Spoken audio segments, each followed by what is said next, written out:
আমার নাম অনিল ব্যানার্জি। চা বাগানের শ্রমিক কি অবস্থায় আছে এটা আপনারা দেখে যান। এই চা বাগানে বর্তা দিয়ে আমরা রাত্রে ভাত খাই। মুরা চা শ্রমিক ভাই। আমাদের শ্রীমঙ্গল ভ্রমণে আজ আমরা যাব শ্রীমঙ্গলের অন্যতম জনপ্রিয় পর্যটক স্পট মাধবপুর লেকে। মাধবপুর লেকের শোভা ও সৌন্দর্য যেমন আপনাদের মোহিত করবে, তেমনি চা শ্রমিকদের কষ্টের জীবন আপনাদের ব্যতীত করবে। চলেন আজ আপনাদের মাধবপুর লেকের সৌন্দর্যের পাশাপাশি চা শ্রমিকদের জীবনের গল্প শোনাবো একবারে সামনে থেকে। আমাদের শ্রীমঙ্গল ট্রিপের দ্বিতীয় দিনে আজ আমরা যাচ্ছি শ্রীমঙ্গলের সবচেয়ে best high tourism place Madhabpur লেকে। তো দেখা হচ্ছে মাধবপুর লেকে, এতগুলা মেয়ে নিয়ে আমরা যাচ্ছি মাধবপুর লেকে। মাধবপুর লেকের উদ্দেশ্যে নূরজাহান চা বাগানের মেঠো পথ ধরে ছুটে চলছে আমাদের চাঁদের গাড়ি। শ্রীমঙ্গল থেকে আপনারা যখন মাধবপুর লেকটা এক্সপ্লোর করতে আসবেন, তখন মূলত আপনাদের এই জোনটাতে আপনাদের গাড়িগুলোকে পার্কিং করতে হয়। দেখেন কতগুলো গাড়ি অলরেডি পার্কিং করা আছে, আমাদের গাড়িও পার্কিং করছি আমরা এই জায়গাটাতে। এটা হচ্ছে আমরা দুটো গাড়ি নিয়েছিলাম, একটা হচ্ছে ফার্স্ট গাড়িটা আর সেকেন্ডটা হচ্ছে এটা। তো মাধবপুর নিয়ে ভাই আপনি কি এই গাড়িটা চালান? হ্যাঁ। আচ্ছা আচ্ছা, কি পরিমাণ পর্যটক এখানে আসে আর কোন সময়টা পর্যটক বেশি হয় একটু বলেন। আমাদের মনে করেন এখন বর্তমানে আগে একটা সিজন ছিল, আপনার এই যে শীতকালীন একটা সিজন ছিল, বর্ষাকালে একটা সিজন ছিল। এখন আল্লাহর রহমতে মনে করেন 12 মাসে আমাদের শ্রীমঙ্গলে পর্যাপ্ত পরিমাণ পর্যটক আসে। আমাদের শ্রীমঙ্গলের এই যে নীলাভূমি দেখে, চা বাগান টাগান এগুলো অনেক সুন্দর। তারপরে হামাম জলপ্রপাত আছে, তারপরে লাওয়াছড়া জাতীয় উদ্যান এগুলা আছে। তো এইগুলা নিয়েই আর কি একটা আমরা টুরিস্টদেরকে একটা ভালো একটা সার্ভিস দিতে চেষ্টা করি। মানে আপনাকে প্যাকেজ দেন? হ্যাঁ, আমরা একটা প্যাকেজ দিই। তো একদিনে কয়টা প্লেসে নিয়ে যান আপনারা? আমরা একদিনে আপনার 6টা স্পট দেখাই। আমাদের লাওয়াছড়া, মাধবপুর লেক, নূরজাহান টি স্টেট, লাল পাহাড়, মণিপুরি পাড়া, আদি নীলকণ্ঠ এগুলা। তার পাশাপাশিতে আপনার বদ্ধভূমি আছে, রাবার বাগান আছে। এগুলা নিয়ে মনে করেন আমাদের প্যাকেজ একটা দেওয়া থাকে। কেমন প্রাইস পড়ে আপনার সারাদিনের জন্য? আমাদের এই প্যাকেজটা হচ্ছে আপনার 3500 টাকা। 3500 টাকার মধ্যে কয়টা প্লেস দেখাবেন? 6টা স্পট দেখাবেন। সারাদিনের জন্য এই গাড়িটা রিজার্ভ থাকে। সিলেটে বা শ্রীমঙ্গলে আসবে তো তারা আপনার সাথে কিভাবে যোগাযোগ করবে একটু নাম্বারটা বলুন। ইনশাআল্লাহ এই যে আমার নাম্বার দেওয়া আছে এই জায়গাতে, এইখান থেকেও যোগাযোগ করতে পারেন। এই যে হচ্ছে ভাইয়ের নাম্বার আমি দিয়ে দিলাম। আপনারা যারা শ্রীমঙ্গলে ঘুরতে আসতে চান, যে সুন্দর একটা গাড়ি নেবেন, একটা জিপ নেবেন, এই জিপে কয়জন? হ্যাঁ, আমাদের কমফোর্টেবলে মনে করেন যদি রিল্যাক্সে বসতে পারে তাহলে 8 জন বসতে পারে, নাই তো 10 জনও বসতে পারে। সর্বোচ্চ 10 জন আর 8 জনে রিল্যাক্সে ঘোরা যায়। তাহলে আপনারা হিসেব করে নেন যে 3000 বা 3500 টাকা যদি সারাদিনের জন্য আপনারা এটা নেন, তাহলে আপনাদের মাথা পিছু কত করে পড়বে? মানে পুরো আপনারা শ্রীমঙ্গলটা ঘুরে দেখতে পারবেন মাত্র 500 থেকে 600 টাকার মধ্যে। তাহলে আপনারা যখনই শ্রীমঙ্গলে বেশি জন মানুষ আসবেন, মানে গ্রুপ নিয়ে আসবেন, তারা চেষ্টা করবেন একটা জিপ নিয়ে নিতে সারাদিনের জন্য। তাহলে আপনারা শ্রীমঙ্গলটা খুব সুন্দর করে এক্সপ্লোর করতে পারবেন। যাই হোক, এখন মাধবপুর লেকের জলে ভাসবো। আর লেকের জলে ভাসতে গেলে একটা শর্ত থাকে, সেটা হচ্ছে যে টিকিট করতে হয়। আর এখানে মাধবপুর লেকে ভাসার জন্য পার পার্সন পার টিকিট 50 টাকা করে। তো আপনারা যারা আসবেন এখানে, তো আপনাদের কাছ থেকে 50 টাকা করে পার পার্সন টিকিট নিবে। আর এখানে মানে বেশ কিছু ডাবের দোকান আছে, স্থানীয় লোকজন আপনার লেবুর শরবত বেচে, দেশীয় ফল বেচে, আনারস বেচে, এই বেচে। তো আপনারা চাইলে এখান থেকে ফ্রেশ দেশীয় ফ্রুটস খেয়ে নিতে পারেন। আমাদের টিকিট করা হয়ে গেছে অলরেডি। এখন দেখেন আমাদের গ্রুপের প্রায় সবাই যাচ্ছে। ভাই রিমাইন্ডার দিচ্ছে যে নিচে তার কাটা আছে, আমি অলরেডি দেখছি, থ্যাংক ইউ। এই যে এই লাইনে আপনারা যতজন দেখতে পাচ্ছেন, মূলত আমরা সবাই একসাথে আসছি। আমরা আসছি মূলত এনআরবিসি ব্যাংকের সৌজন্যে। আর আমাদের এই গ্রুপটাকে হোস্টিং করছেন আমাদের সবার ফেভারিট একজন বড় আপু, রুমা আপু। উনি অসম্ভব রকমের একজন ভালো মানুষ। ওনার হোস্টিং সত্যি অসাধারণ। উনি ওয়েল অর্গানাইজারও ওনাকে বলা যায়। উনি খুব সুন্দরভাবে আমাদের গ্রুপটাকে অর্গানাইজ করছেন। ট্যুরে আসলে রোদে পুড়তে হয়, বৃষ্টিতে ভিজতে হয়, পাহাড়ে উঠতে হয়, কষ্ট করতে হয়, কিন্তু ট্যুরে এসে এভাবে মাথার উপর ছাতা নিয়ে হাঁটলে ট্যুরের কি মজা পাওয়া যায়? এটাই মজা। অতিরিক্ত রোদ থাকলে ক্লান্ত লাগে, যদি মাথায় ছাতা থাকে ক্লান্ত লাগে না। আচ্ছা আচ্ছা, তার মানে হচ্ছে সাজুগুজু করে আসতে হয় ট্যুরে? অবশ্যই সাজুগুজু করে আসতে হয় ট্যুরে। তাহলে বুঝেন কি একটা অবস্থা। আমি তো সবসময় পাহাড়ে ঘোরাঘুরি করি, আমি তো পাহাড় প্রেমী। তুমি পাহাড়ে যাবা আমার সাথে? না, হ্যাঁ না কেন? আমরা যাবো না, কেন? আর অনেক কষ্ট। অনেক কষ্ট না, কিন্তু পাহাড়ে শান্তি আছে। তোমাকে আমি পাহাড়ে নিয়ে যাইতে চাই, যাবা? না। পাহাড়ে যাবে না। আমরা এখন আছি শ্রীমঙ্গলের মাধবপুর লেকের একবারে প্রাঙ্গণে। দেখেন এখানে একটা বিলবোর্ড দেয়া আছে, এখানে লেক দর্শনার্থীদের দৃষ্টি আকর্ষণ করা আছে। এখানে বলা হয়েছে লেকের সৌন্দর্য উপভোগ ও নিরাপদ ভ্রমণের জন্য নিম্নলিখিত নির্দেশনাবলী মেনে চলুন। লেকের পানিতে কোনো প্রকার বোতল, water time, glass, plate, polythene যেন না ফেলানো হয়, একটা নির্দেশনা দেওয়া আছে। আমরা অবশ্যই এই নির্দেশনাটা মেনে চলবো। চলেন আপনাদের দেখাই। দেখেন ভাই কত সুন্দর একটা লেক ভাই। দেখেন আমাদের গ্রুপের সবাই অলরেডি দাঁড়িয়ে গিয়েছে, আর পানিটা এত স্বচ্ছ, এত শান্ত একটা লেক, অসাধারণ। অলরেডি ছোট ছোট শাপলা ফুল ফুটে আছে, আর এই যত দূর চোখ যায় দেখেন এটা পুরোটাই হচ্ছে এই লেক। মানে উপরে চা বাগান, বাম সাইডে পাহাড়, পাহাড়ি গাছ, মাঝখানে একটা শান্ত লেক, সব কিছু মিলে সত্যি অসাধারণ একটা পরিবেশ। শ্রীমঙ্গলের অন্যতম জনপ্রিয় লেক, আমরা এখন আছি মাধবপুর লেকে।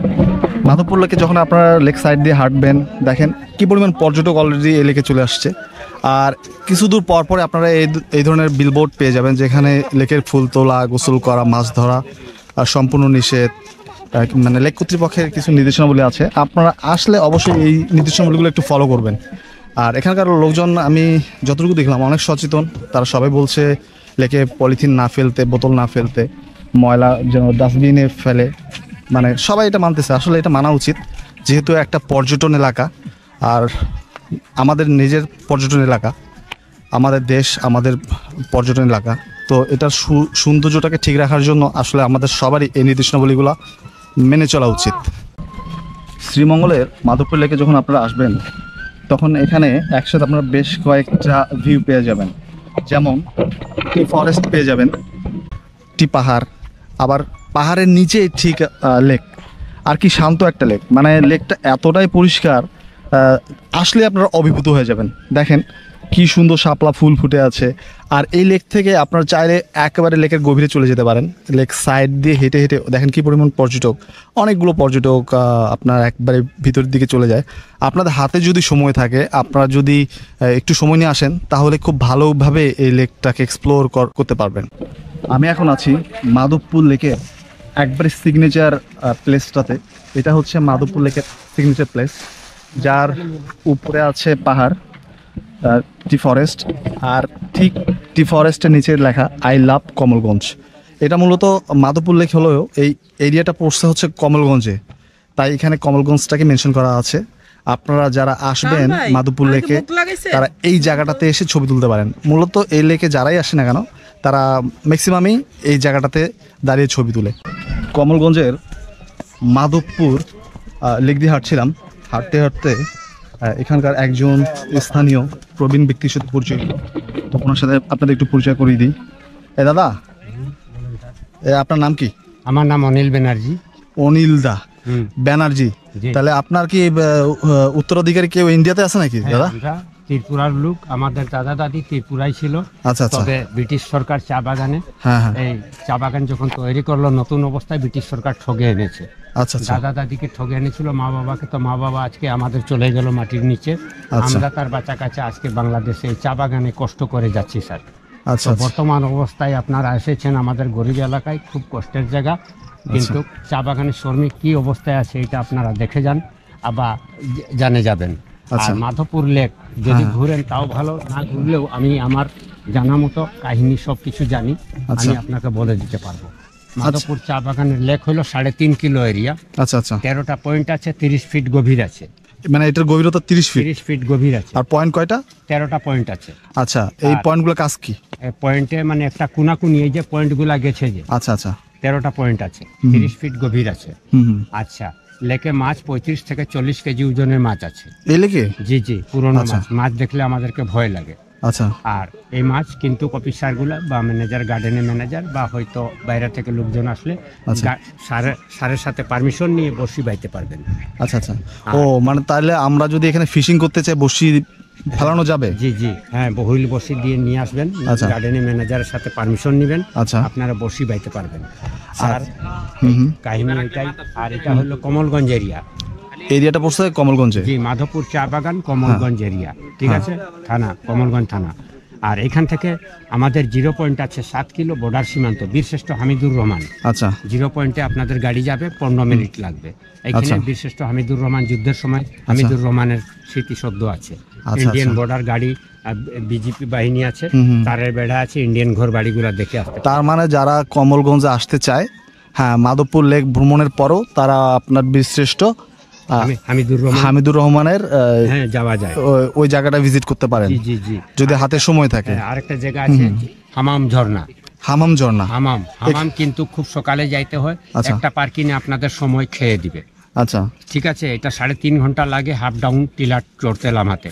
আচ্ছা হ্যাঁ, আচ্ছা অনেক কষ্টের জায়গা আছে হামাম। আচ্ছা তো এই হামাম এখান থেকে 26 কিলো দূরে আছে। আর বর্তমান বেশ দূর। অবস্থায়, হ্যাঁ, বর্তমান অবস্থায় আপনার কাহিনী দেখেন। আমি আরেকটা বলছি স্যার, আপনি জি, বলেন। একটু দয়া করুন।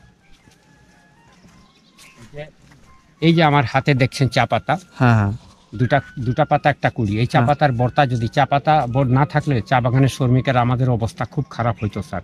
বড় দুঃখের বিষয়, আমরা বড় দুঃখী আছি। আমাদের অন্তরের কথাটা কাউকে বলি না, কিন্তু মনের মতো এই যে আপনি এখন করতেছিলেন বলে আমার মনটা একটু উৎসাহিত হইলো। হ্যাঁ হ্যাঁ কারণ এই চা বাগানের বর্তা দিয়ে আমরা রাত্রে ভাত খাই। হ্যাঁ ওই যে মহিলা 23 কেজি পাতা উঠাইলে, হ্যাঁ 23 কেজি পাতা উঠাইলে 170 টাকা মজুরি হবে। মানে 23 কিলো পাতা যদি আপনারা দেন তাহলে আপনাদের মজুরি দিবে কত? 170 টাকা 170 টাকা পার ডে। তাহলে 23 কেজি পাতা তুলতে তো সারাদিন চলে যাওয়ার কথা। হ্যাঁ, কার 5 ঘন্টা, 6 ঘন্টা, 8 ঘন্টা। ওই যে দেখেন কতগুলো তুলছেন ওখানে? এখানে 4-5 কেজি হবে মাত্র। এখন 23 কেজি পাতা তুলতে কত সময় লাগে? কটা থেকে শুরু করছেন কাজ? সকাল 9টা থেকে। সকাল 9টা থেকে?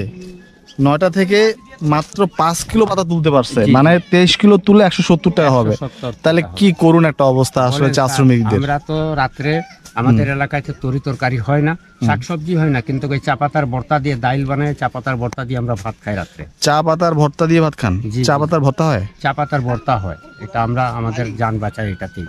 আর সকালেও খেয়ে আসেছি, দুপুরেও খাবো, 3 টাইম আমরা এই চা পাতার ভর্তা খাই স্যার। মাছ মাংস আপনারা সব সময় খাচ্ছেন, কিন্তু আমরা স্যার এক টুকরা মাছ কিংবা এক টুকরা মাংস মুখে দিই। আজকে 11 মাস চলে, এক টুকরা মাংস দেখা নাই। আর কি বলবো, দুঃখের কথা বলো। মাধবপুর লেকে যখন হাঁটছিলাম তখন অনিল কাকার সাথে দেখা হলো। অনিল কাকা আমাকে মাধবপুর লেকের ইতিহাস, খুঁটিনাটি বিষয়গুলো জানাইছে ওনার মতন করে। আপনারাও জেনে গেছেন অলরেডি উনি কি কি বলছেন, এই সম্পর্কে কিছু বলার চেষ্টা করেছেন। মাধবপুর তারপরে টি ফরেস্টে যারা কাজ করে, চা বাগানে যারা কাজ করে, শ্রমিক রিলেটেড কিছু কথা বলছেন। তো কাকা বললেন যে উনি ভালো গান গায়, তো ওনার গান শোনার জন্য আমরা আছি, বেশ কয়েকজন ভাইও আছে। তো কাকা এটা গান বলেন তো। বলবো, মাধবপুর লেকে যে লেকটায় প্রথম চড়ে আসলেন, হুম। ওই লেকটা তৈরি লেক 1965 সালে তৈরি করেছে ম্যানেজার, পাকিস্তান ম্যানেজার আচ্ছা अनवर साहब शाह साहब, আচ্ছা আচ্ছা पाकिस्तान के रहने वाला, ठीक अच्छा। है। और अभी सुनो एक तो हम गान बोलता है चा बागान के श्रमिक। ओके। मोरा चा श्रमिक भाई मुदेर मतन गरीब मानुष ये संसारे नाई। মোরা চা শ্রমিক ভাই মুদের মতন গরিব মানুষ এ সংসারে নাই। ভাইরে ভাই ঝড়ে ভিজি রাইত্রে তারা শুইবার যে গানাই। মোরা চা শ্রমিক ভাই মুদের মতন গরিব মানুষ এ সংসারে নাই। ভাইরে ভাই কান্ধে কুদাল মাথায় ছুপি সারা দিন কাটাই। 2টা রুটি খেয়ে মোরা 2টা রুটি খেয়ে মোরা সারা দিন কাটাই। মোরা চা শ্রমিক ভাই আহা।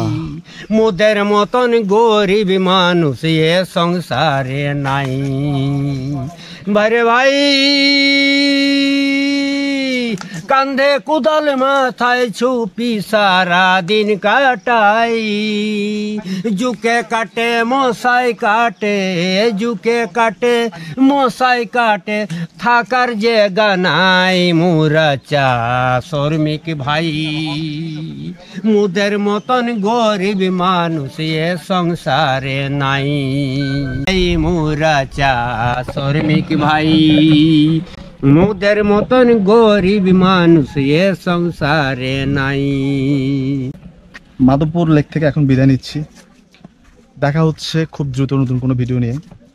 আসলে যখন এই দেশের যে কোনো প্রান্তে গিয়েছি, দেশের বাইরে গিয়েছি, ঘুরেছি, দেখেছি, দেখার চেষ্টা করেছি, জানার চেষ্টা করেছি। আমি সবসময় অ্যাডভেঞ্চার আমাকে পেয়ে বসে আমি অ্যাডভেঞ্চারটা খুব বেশি উপভোগ করি।